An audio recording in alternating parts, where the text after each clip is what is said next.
Hi friends, ఇప్పుడైతే మేమైతే metro దగ్గరికి వచ్చాం. హాయ్ చెప్పరా.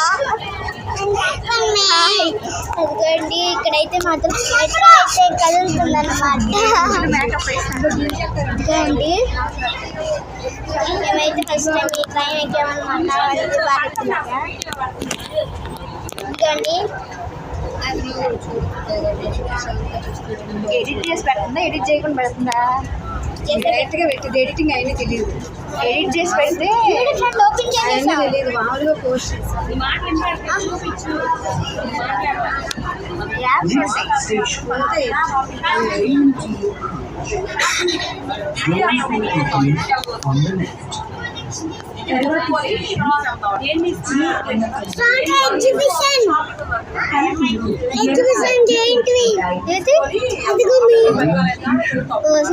ఎగ్జిబిషన్